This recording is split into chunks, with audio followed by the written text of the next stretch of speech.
Ladies and gentlemen, please welcome Susan Brooks, Executive Director, IEEE Communications Society, to the stage.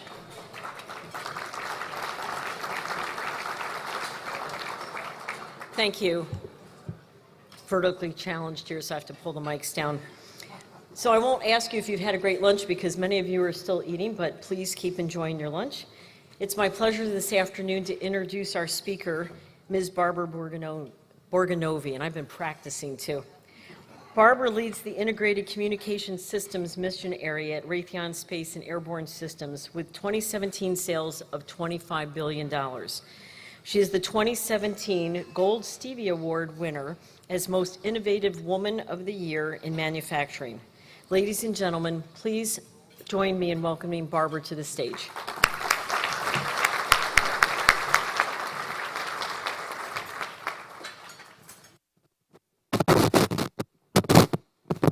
We'll see if this can stay. Good? Are we on? Okay. Hi. Good afternoon. So a little bit more about my business. I do run the Integrated Communications Systems business at Raytheon. Why don't we go with this mic, because it seems to be moving around on me. Which we have a multitude of different areas, including protected communication solutions with SATCOM terminals, tactical communication solutions with radio and IFF products, and then also secure communications with crypto devices. But, so you know a little bit about me, most importantly, we are headquartered right outside of Boston.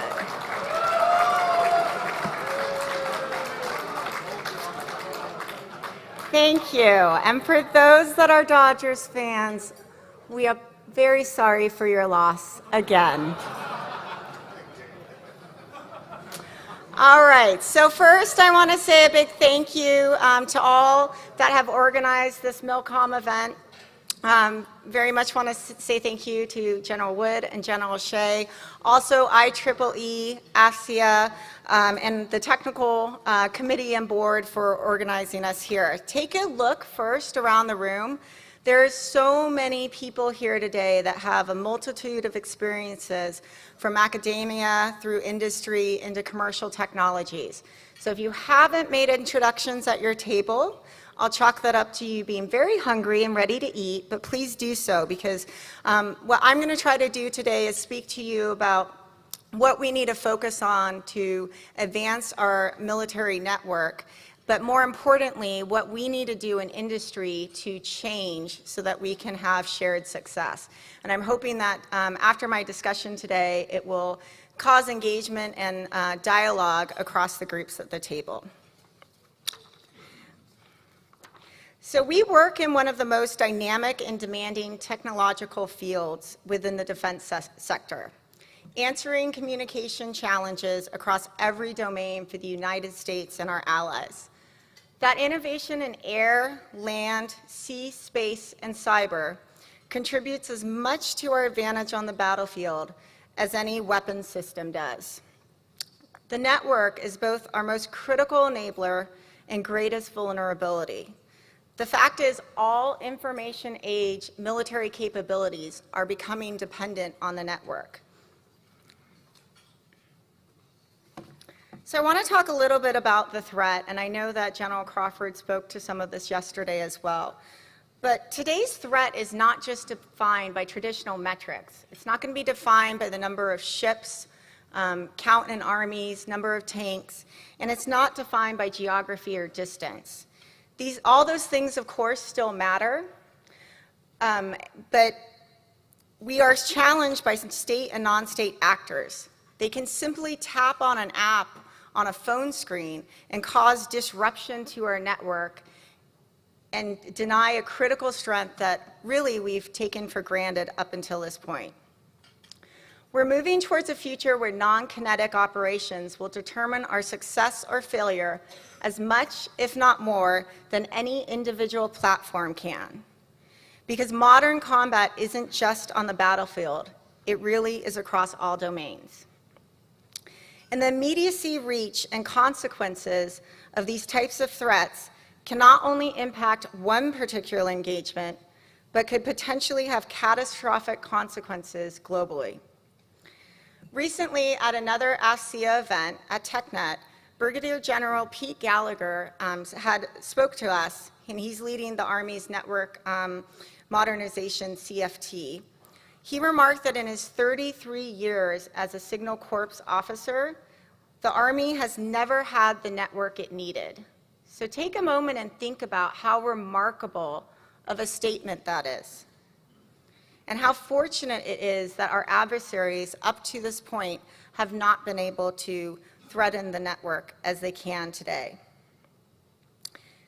Information superiority demands network superiority, and it's going to be the enabler for information, for how we make decisions with information, for decision superiority. So it really is the most critical enabler for multi-domain battle. Given the wide technological scope of the threat, industry should assume that every single communications technology can be challenged.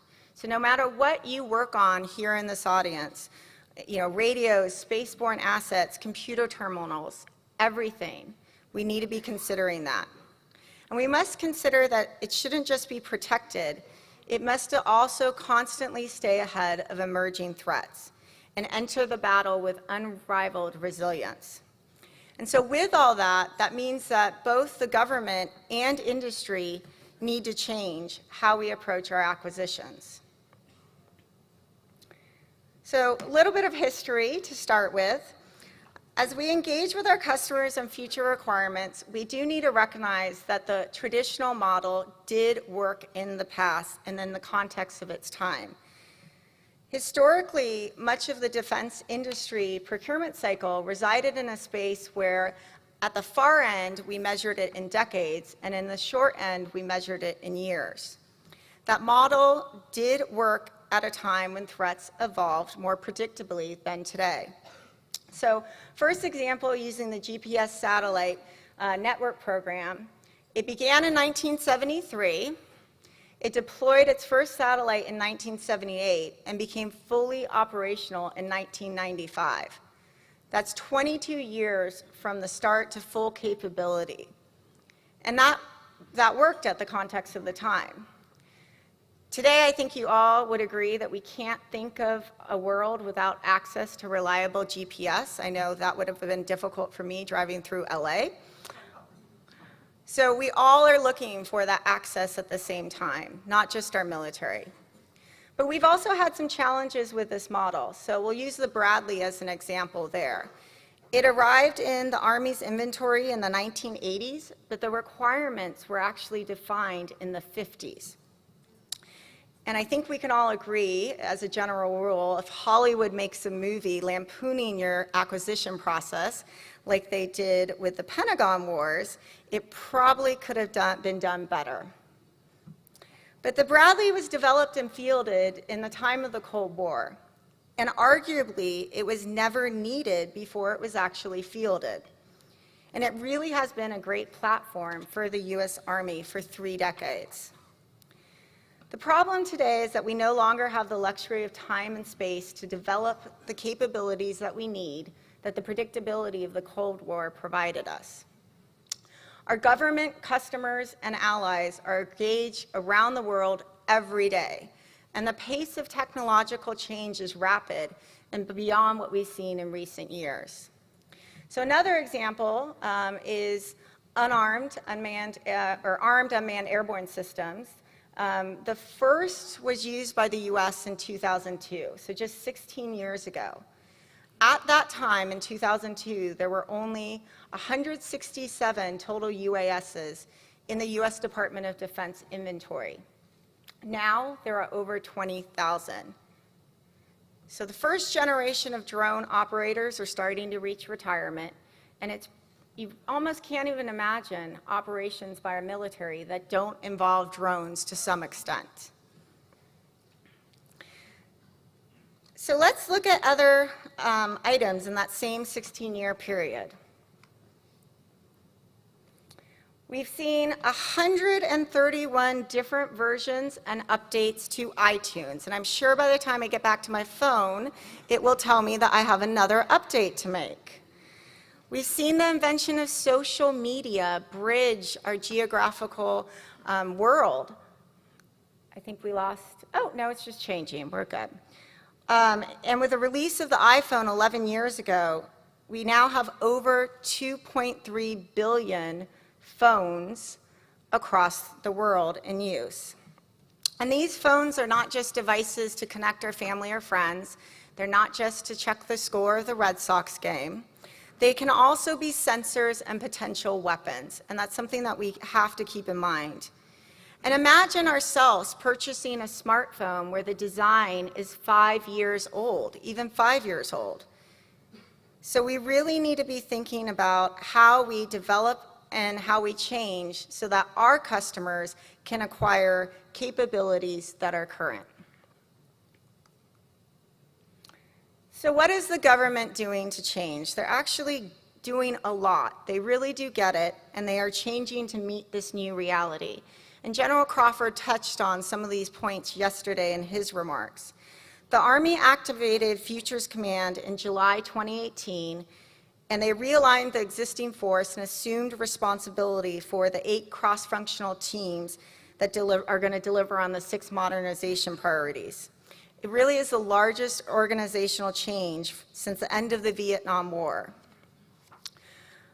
And across the DoD, we've seen a focus on faster acquisitions. So I'm sure many in the audience have had the pleasure of bidding proposals with OTAs, other transaction authorities. We're all learning with that in industry. And they understand that the nature of the threat requires urgent action, so they're really putting urgency into their processes. They understand that we must bridge capabilities today to get to the force of tomorrow. So I'll give one recent example that we're participating in at Raytheon. The Air Force's next generation overhead persistent infrared missile warning satellite system. So they've categorized next-gen OPIR as a go-fast acquisition in the face of urgent advanced threats. And it'll succeed the SBIR space-based infrared system, providing improved missile warning capabilities that are both more survivable and more resilient against ever-evolving threats with OPIR. So Raytheon is one of 2 contractors supporting the design of the mission payload, and the first satellite will be delivered only 5 years from now. 5 years. So innovation isn't exclusive to new invention. Innovation is leveraging existing technology to generate groundbreaking solutions. For OPIR, we're bringing mature components together to meet that delivery schedule. So just as the DoD is changing, we in industry need to change too.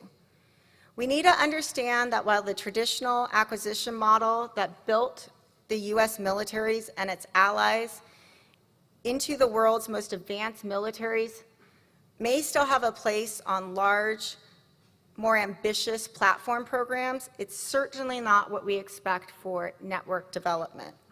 So with that in mind, I want to talk through 3 areas that I think we need to consider across industry as change areas for us to make on our end.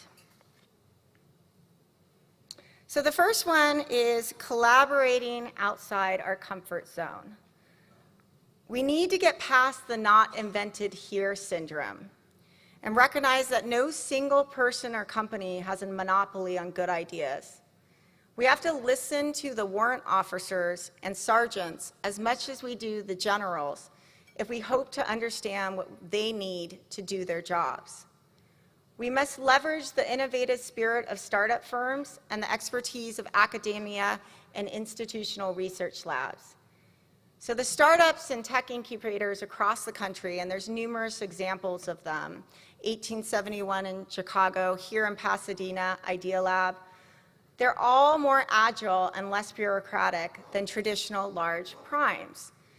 But they often struggle to deliver at scale, and they also sometimes can't provide the global sustainment that the military needs. And that's really where bridging the traditional industry and these incubators, these startups, can have success together. As we partner, we need to recognize that we can't burden these entities with our processes. We can't expect to flow down our existing requirements to a small business or supplier. If we're going to truly bring a commercial company or a small business into our solution, then we can't weigh them down with our bureaucracy. We need to apply the intent of our processes. And partnering is critical, even among the larger primes. We need to provide open architecture solutions that can quickly and cost-effectively incorporate other companies' solutions into the design. That's what's going to ensure that our key assets like the network remain secure and receive cutting-edge technologies delivered at the speed of relevance. The number and type of everyday technologies ready for dual use has caused us to fundamentally reconsider who isn't a defense contractor. So just a month ago, Jeff Bezos of Amazon spoke at the Air Force Association's National Symposium. And I'm sure that few could have predicted that an online bookstore would be one of the leaders in cloud computing technology just years later. The lines between what a normal defense contractor does in the communication spectrum and what those on the outside do has blurred. And so for those in the room, you may not build weapons, you may not design airplanes, and you may not have factories that bend metal. And maybe the Pentagon isn't even your #1 customer. But as everyone knows, if your company is in the business of providing secure, protected network services for your customer, you are already a part of our nation's defense. The crossover applications of technological innovation in both directions, commercial to defense, increases every day.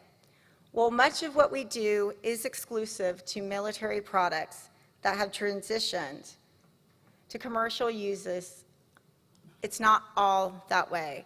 What commercial firms are doing with regard to communications technology could be as important as any weapon for the U.S.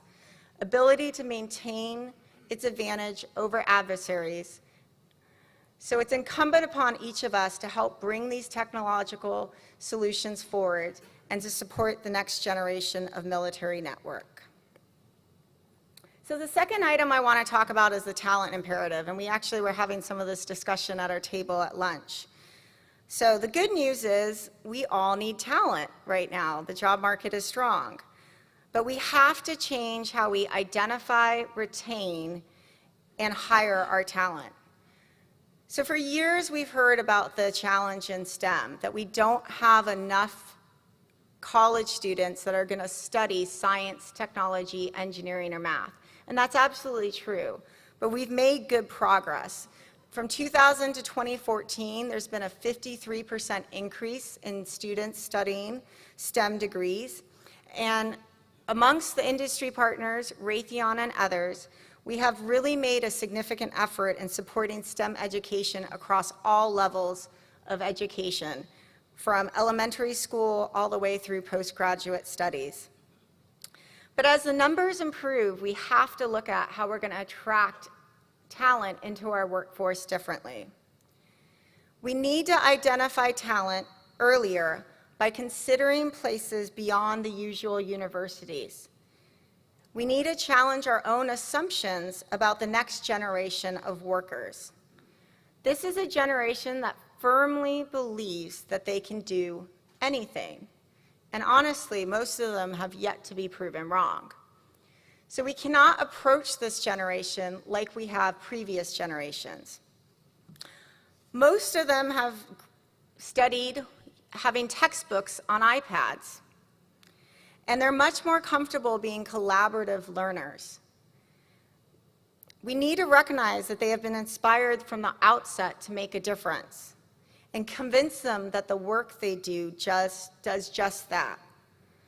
What we do share with even the most creative commercial company is incredible and interesting, challenging work. and work that is in the service of our nation. And that's really the message that we need to make sure we get to the talent coming from the universities. Since as I recently got asked a question by an intern group if we were going to put in a sushi bar and dry cleaning in our lobby, and unfortunately my answer really was, but you're going to get the most interesting work here at Raytheon if you come to work for us after you graduate. So that brings up one interesting point that I think we all have to think about. Our technical talent is increasingly more global. So in California alone, 42% of the STEM workforce is foreign-born.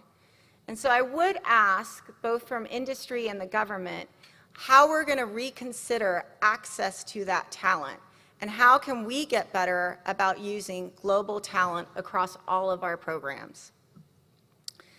So we all face, or will soon face, a gap in fulfilling our commitments with the right workforce. And again, this is a good problem to have, but it absolutely is a problem that we have to solve together. We need more people in technical fields, not only to fill the backlog of programs that we've already secured and execute against them, but as importantly, to innovate for new capabilities for the future. And that brings me to my last point on what we need to do to change as industry.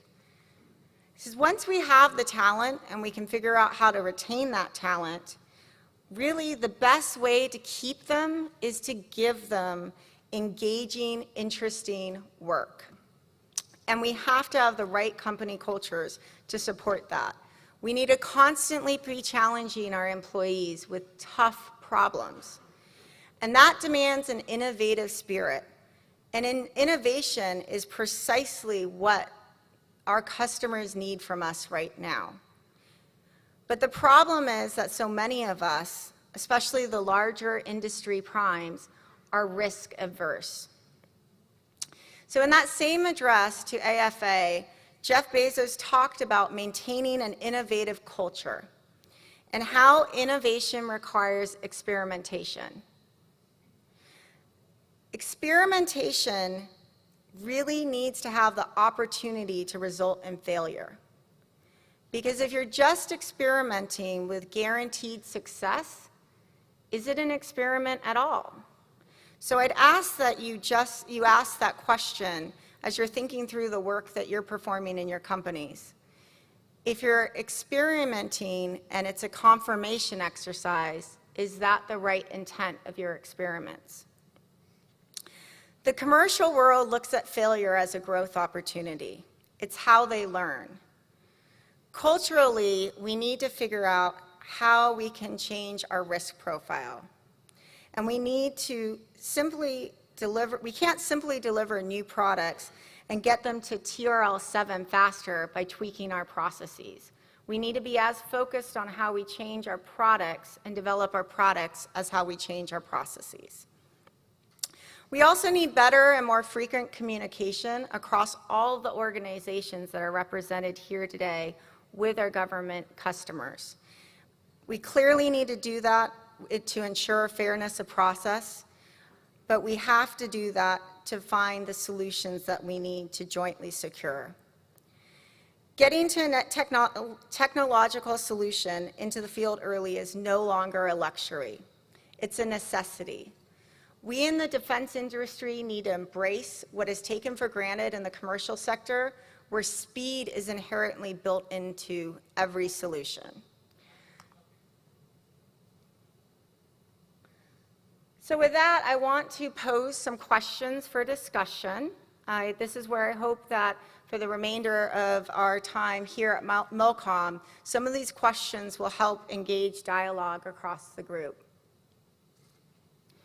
So first, are we connected deeply enough with the academic and scientific communities to help bring ideas to reality at what Secretary Mattis calls the speed of relevance? So other questions to consider with this are we thinking about ways to help a small business scale a unique solution? Are we thinking about ways to collaborate more often than we're thinking about ways to compete? Second, are we approaching talent the right way? Looking in emerging places rather than just where we've always traditionally looked for our talent. And once we onboard talent, what are we challenging with them regarding work that's empowering? And lastly, what smart risks are we willing to take either with our own funds or in partnership with our customers? Are we organized in a way that allows us to take risks in our companies? So again, I want to thank everybody for the time today. My pleasure to be here. And if there's any questions, I'll absolutely take those as well.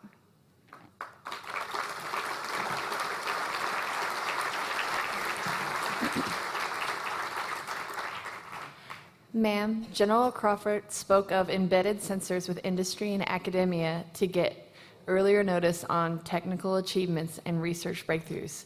Is this feasible, or do you have any recommendations on how to bring this to coordination closer? I do think it's feasible. Absolutely. I think that relative to how we do that, it's making sure, and it's so hard because I don't know who asks the questions. I wish I did so I could look them in the eye. But no, I do think that's, did you ask it? Okay, great question. So now I could look right at you. But no, I do think that's feasible. I think that right now the best thing that we need to drive to is open dialogue on how we make these activities feasible. And that's where I mentioned in the speech, I absolutely think, though, that the more dialogue we have with more people in the room is what's going to accelerate some of these opportunities for us. Culturally, and again, my role here today was to speak from an industry perspective. I would say culturally that we've tended to have the culture of going in alone, especially in early engagements with our customers, and that's why I'm encouraging everybody to think about how to partner early in the process and bring people into that discussion early. Because I think the best way to turn that into reality is to have more voices and ears in the room at the start. Ma'am, you mentioned that we can't afford to weigh down small suppliers with full DoD processes, and that instead we should convey the intent of the process. Do you have any recommendations on how to implement that in a way that the government can get comfortable with the intent that's being satisfied? Yeah, so I'm going to use, do we have small businesses here? Raise your hand. So I'm going to use the kind of cyber security DFARS requirements as an example. So at Raytheon, that's something that's very, we're a large company, we've been resourced, we have very common systems across our company that help when we have these types of requirements flown down to us. If we really want to engage with non-traditional companies and with small businesses, it's very difficult for us to achieve that when we walk in the room with a list of requirements that we understand and we've been resourced to meet, but a company that's small or non-traditional has not been. So an example in my mind is with those types of requirements, should the government be holding us as the industry primes responsible to meeting those requirements, and we work on how we're going to manage the risk with our supply base so that we have multiple solutions to achieve it. That would be one example I'd give. I think that there's, instead of having it always be a tiered level flow down where the 5th, 6th, 7th tier of our supply chain needs to have the same compliance to those same standards, there's other ways we can look at it by still having the intent of the requirement and the responsibility held at the prime level. Ma'am, are you concerned that restrictions on immigration and worker visas could harm industry's access to talent? Wow, that could get very political. So I will answer that and say that what I am concerned about is making sure that we are accessing the talent. I absolutely feel that we need to reconsider how and who we are accessing for our talent opportunities. We're living in a global world. Our allies need solutions as well. And so I really am challenging, and this is why it's a question for all of us to ponder. Are we really comfortable that we're accessing all of the right available talent to support the shared goals that we have? I would say that I think that there's still access to strong global talent that we can tap into. Ma'am, what sort of programs or resources exist for small companies or startups that are looking to work with the major traditional defense contractors? So again, I'm not trying to make this a Raytheon advertisement. I know we have a lot of other industry partners here, and I'm confident that they have similar programs as well. But we have small, and I'm going to look at Rico, my industry partner, right here, because he could nod as I talk. But we have, so here at Raytheon, we have small business partnership programs. So we're resourced with individuals in our organization that are their role is to support the onboarding of small businesses, and I'm sure others in the industry have the same. We also have programs like the Mentor Protege program that's supported that helps with bringing businesses into the defense industry to be successful. So please, if there's, I have a lot of representatives here today on my team. They're in the middle table because they followed orders and showed up. If you want to talk to us more about that, we'd be happy to talk about it. But we absolutely, as industry, and it's not because we are trying to meet some metrics or requirements. We believe in the value of bringing on non-traditional and small companies to our solutions, because a lot of those companies are much more agile and can bring innovation because they have a different perspective. Ma'am, is there a consortium or some other organizing activity for industry to partner on solving the talent shortfalls? I'm counting the questions, and I'm amazed. You guys are asking me more questions than you did General Crawford. So I'm going to take that as a success. So I know across the industry we have partnerships on discussing talent. I don't know in terms of it being a consortium. I mean, we definitely are very focused across the industry. I mean, one of our biggest challenge areas right now that we're dealing with is clearances. It's another conversation we had at lunch. And across our industry, we're very focused and partnering on how we can drive improvements in the clearance process so that we can get the talent we need. I mean, one of the challenges I mentioned at my lunch table is that with the drive for talent across all companies, we don't have the luxury of bringing somebody on board and putting them on a job jar where they're not working on really interesting work. That's no longer something that we can do. So I know across our industry we're focused on coming together. I don't know, though, on consortiums. That's a good question. That's more from our relationships and partnerships across our industry. Ma'am, why do you think most U.S.-born kids are not motivated or drawn to DoD careers? See, this is the type of questions we're going to have later tonight after hours.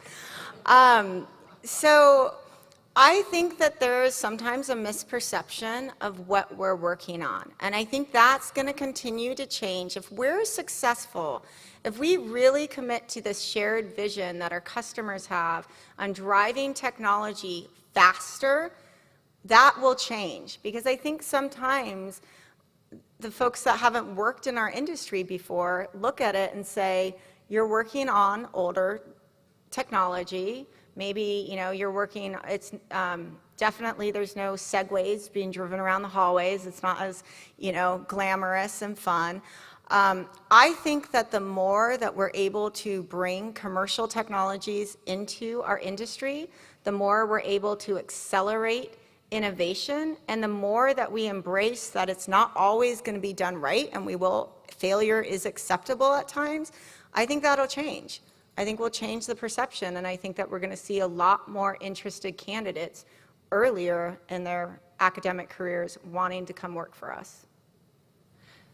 Thank you. That was our final question. Great. That was a lot of questions. Thank you, guys. Really appreciate it. Thank you.